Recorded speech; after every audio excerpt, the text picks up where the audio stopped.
Peace, welcome, greetings. Let's begin. Trill Ministries 2. It's going to be short. We're going to talk about two stories.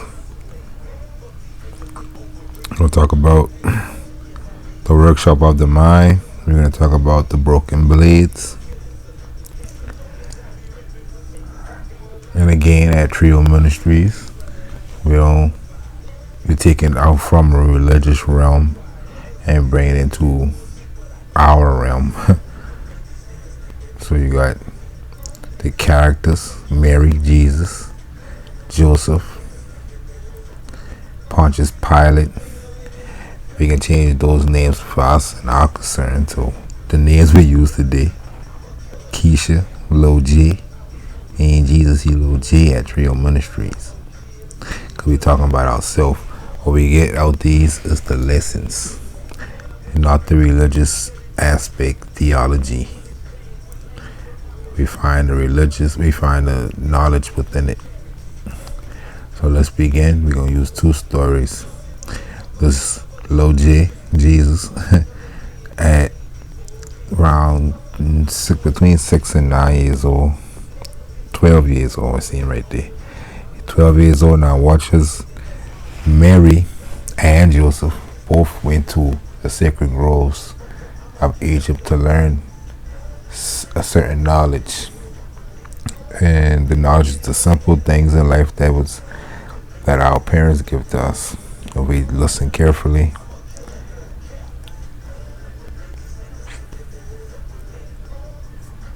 so let's see how Mary prepared him.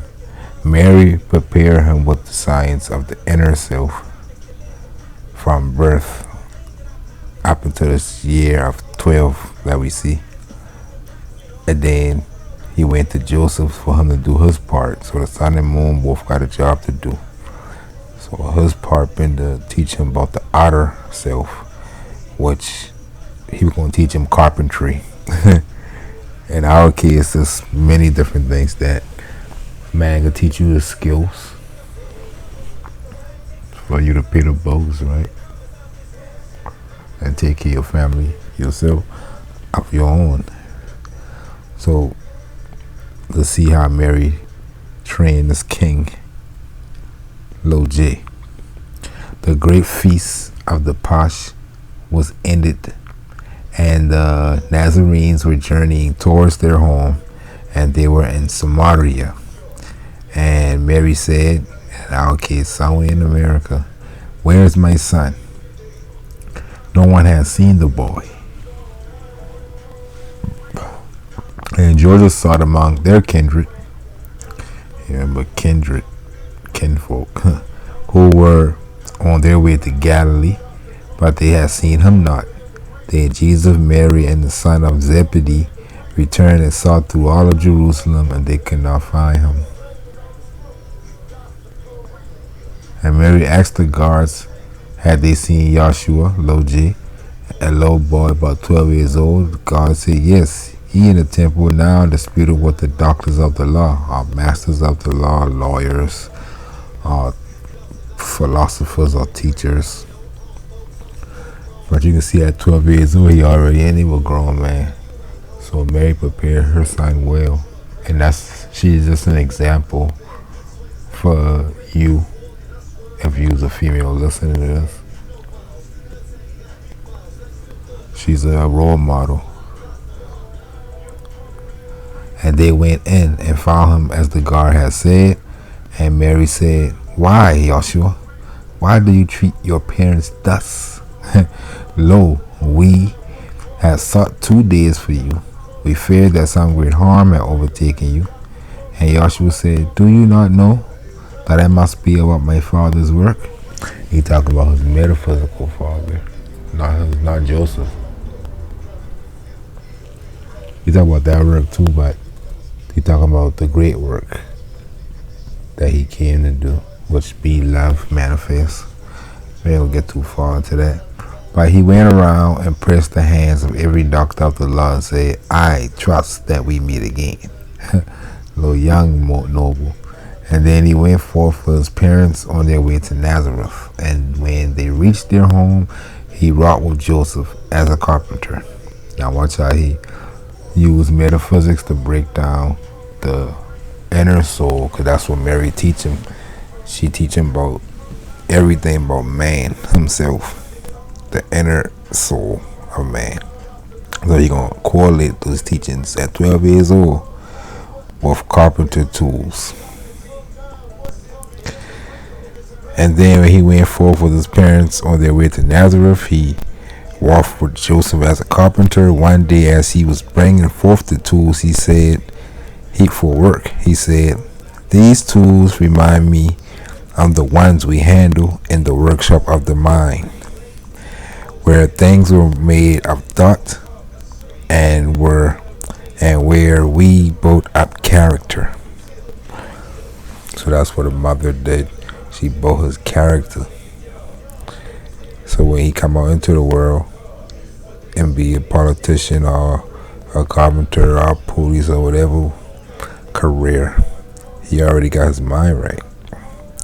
Built up his character. We use the square, the workshop tool, to measure all our lines and our lines in the mind. You can take these words and look it up again. Wikipedia, Wiktionary.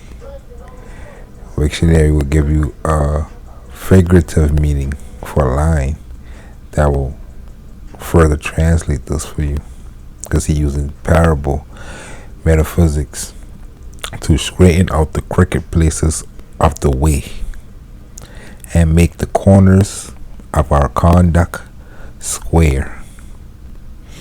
So he used the tool, the square, in the mind to do the same thing the square doing at his job. We use the compass to draw circles around our passions and desires to keep them in the bound of righteousness.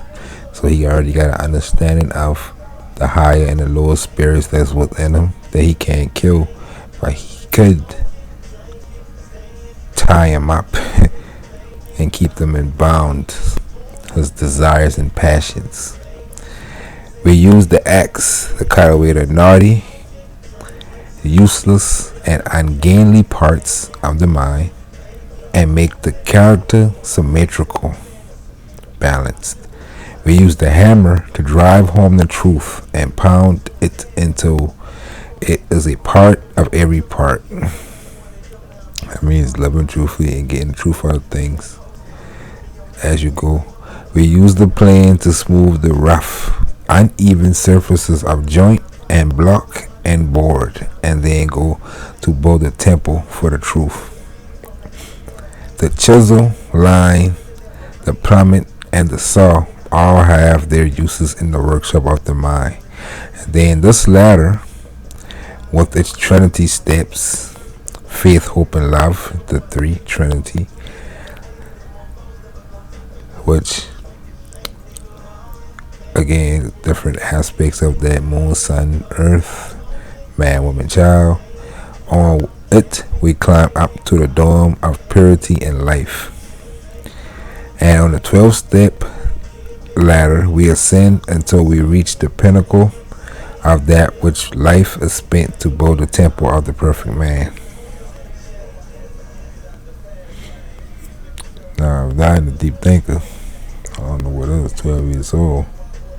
In the next chapter, your boy come and pick him up, like, hey, I beg Joseph and Mary to let the child come and speak and live with him for a while so he could talk to him and pick his brain.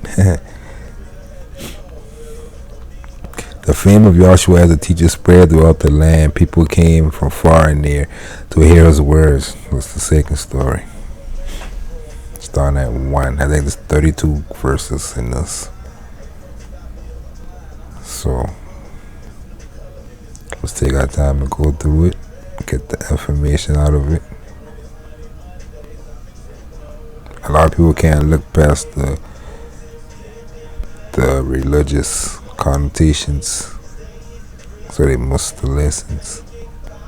Now that Trill Ministry gonna make sure you know what it means.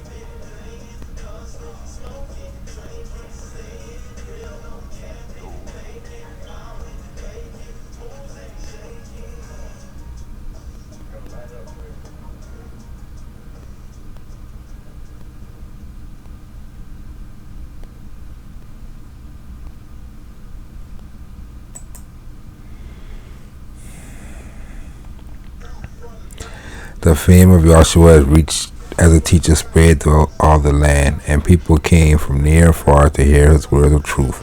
At Bihar, on the sacred river of the Brahms, he taught for many days.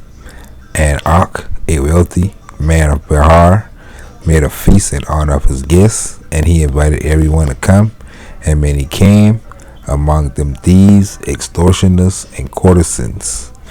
And they're using these three.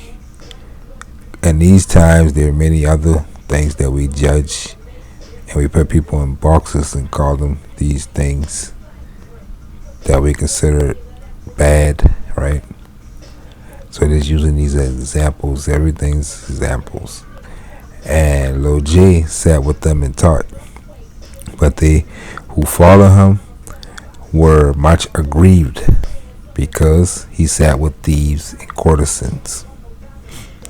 And they upbraided him. They said, Rabboni, master of the wise, this day will be an evil day for you. And you get this a lot, on and offline. Because why I love, some people consider it the bad side in town. But we got all these spirits in each of us, not in just particular people. It's just that matter of fact, let's just let him explain. The news will spread that you consort with courtesans, and men will shun you as they shun an asp. And Joshua answered them and said, a master never screened himself for the sake of reputation or fame. And that's one thing I never do too, because I keep my own conscience clear. I care not what people might believe. Until they get to know me, they will never truly know. As long as my conscience clear, that's all that matters. So that's what he basically saying. He don't screen himself. He ain't gonna not be around these people because he might think what somebody might say about him. As long as his conscience clear, he good. He can chill, inhale with the demons, have a drink, and then leave with no scratch. And they gonna respect him.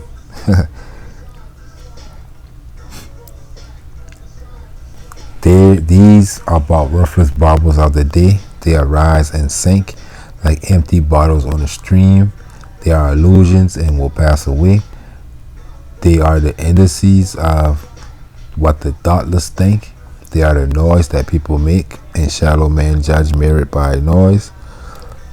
Allah, God, or the Most High, and all master men judge men by what they are and not by what they seem to be, not by their reputation and their fame.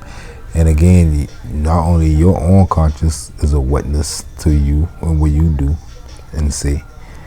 Other people, other good people, masterminds, will be a witness for your truth.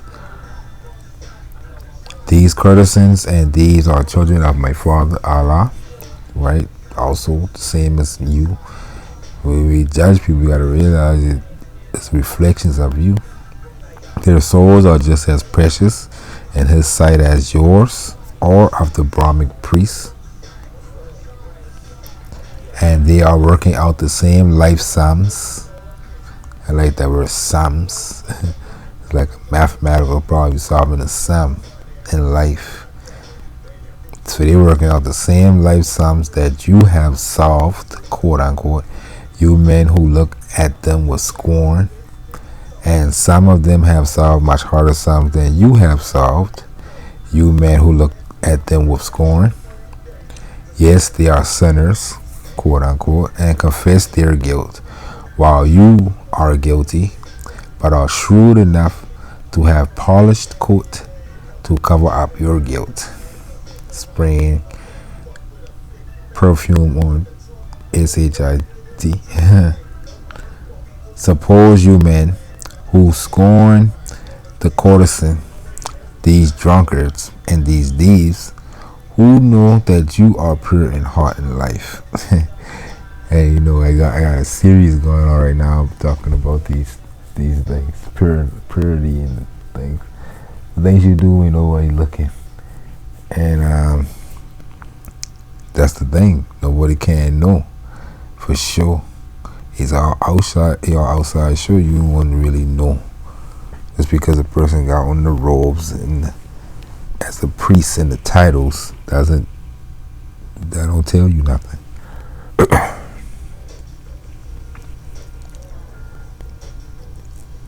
The people who they scorning, they wearing their uniform of sin for people to see, right? They confess theirs, but are shrewd enough, but not shrewd enough to cover. So suppose you men who scorn the courtesans, these drunkards and thieves, who know that you are pure in life and heart, that you are better far than they, stand forth that man may know just who you are, right? So you can teach us.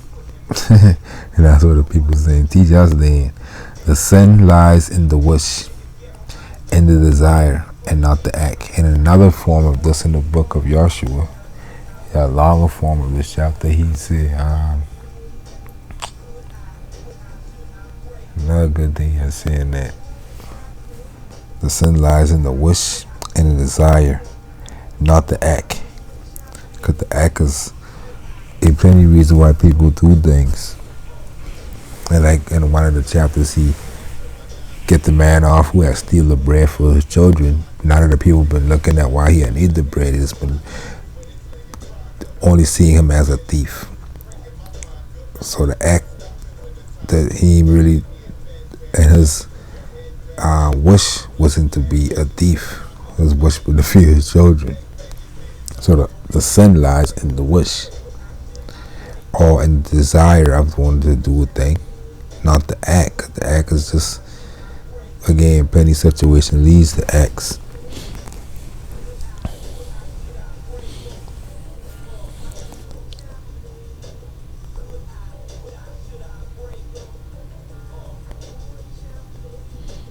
I should have had the long form one on this so you can see what else he was saying to them, which is so true.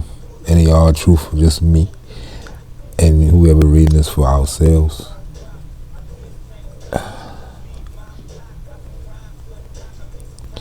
You covet other people's wealth. You look at charming forms. Charming forms, women, right? Scrubbers, courtesans. And deep within your heart, you lust for them. So that's where the sin lies. They just got a better way to hide theirs than the people who they scorning. Deceit, you practice every day, and wish for gold, for honor, and for fame, just for your selfish selves. The man who covet is a thief, and she who lusts is a courtesan. So he's scolding their soul and their spirits because they covered that in their spirits, even though they hide it in the outward show. The courtesan just ain't hiding. But the woman who pointed her finger at the courtesan, he talking to her spirit. Or the man who pointed his finger at the so-called bandits and thieves. You who are none of these, please speak out. Nobody spoke. So all this, everybody had something hidden in their spirit at that place. The accusers held their peace. Now you're about to get into the story of the broken blaze. They helped them get an understanding that before you point that finger, understand this. Joshua said the proof this day is all against those who have accused. So you know they treat Jesus, Lil J, as the positive guy, right? The ultimate guy of positivity. But he ain't really been positive. He coming to slay demons. He be coming to tell people about their ass. Straight up. And that will get him killed. And the pure in heart did not accuse. The pure in heart do not accuse. The vile in heart who want to cover up their guilt with holy smoke of piety are ever loathing drunkard thieves and courtesans. This loathing and this scorn is mockery. For if the tinsel cord of reputation could be torn away, or the perfume smell could fade away from the SHIT, the law professor would be found to revel in his lust, seated in many forms of secret sins.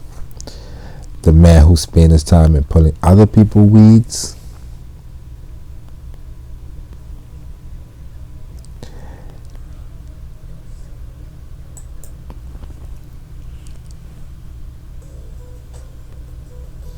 can have no time to pull his own. And that's another thing. See, rampant. People worrying about other people's. At the end of the day, gonna turn around and find out they waste their time. Could have had been working on themselves. And all the choices, flowers of life, will soon be choked and die, and nothing will remain but darnel, thistles, and burrs for that person. And Joshua spoke a parable, and this after one more. Yes, the end.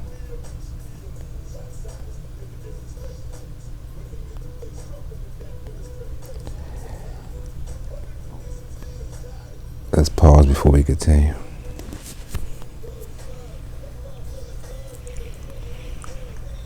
So he spoke a parable.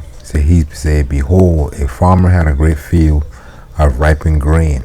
And when he looked, he saw the blades that of many stalks of wheat were bent and broken down. And when he sent his reapers forth, he said, we will not save the stalks of wheat that has the broken blades. Go forth and cut and burn the stalks with the broken blades.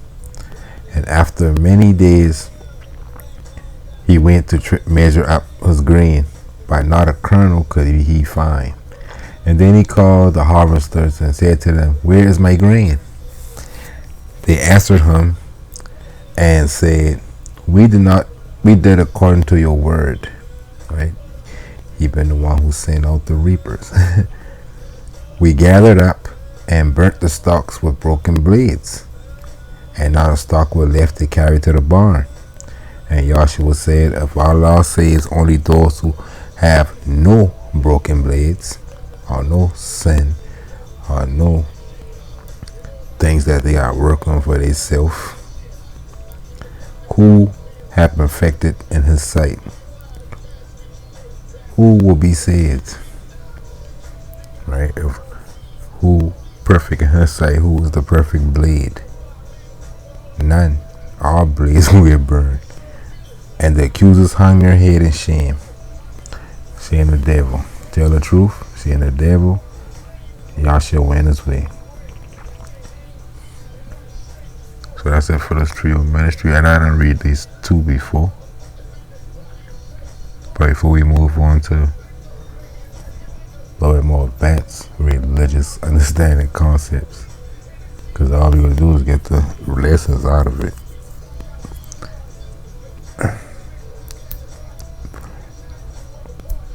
We're going to see you in the next one. And that's the end of the broken blades. We could see you later. Peace.